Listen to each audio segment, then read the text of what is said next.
Noong July 28 ay nadagdagan naman po ang karangalan ng Pilipinas sa pamamagitan ng boxing sports sa buhay, no, ng ating kababayan na si Pedro Taduran, kung saan tinalo niya ang undefeated champion ng minimum weight division na si Genjiro Sigiyuka.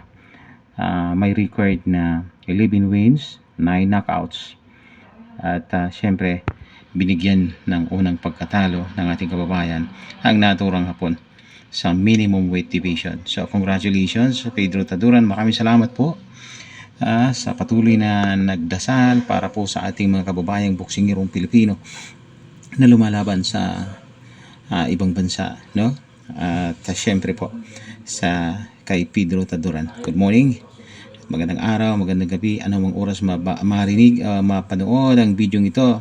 Isang matamis na naman po na tagumpay para sa karangalan ng ating bansang Pilipinas. So congratulations once again, Pedro Taduran ng minimum weight division sa ating boxing sports. Maraming salamat po at syempre sa lahat ng mga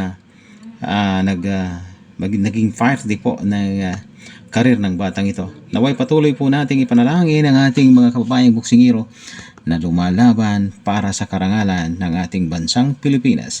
God bless everyone.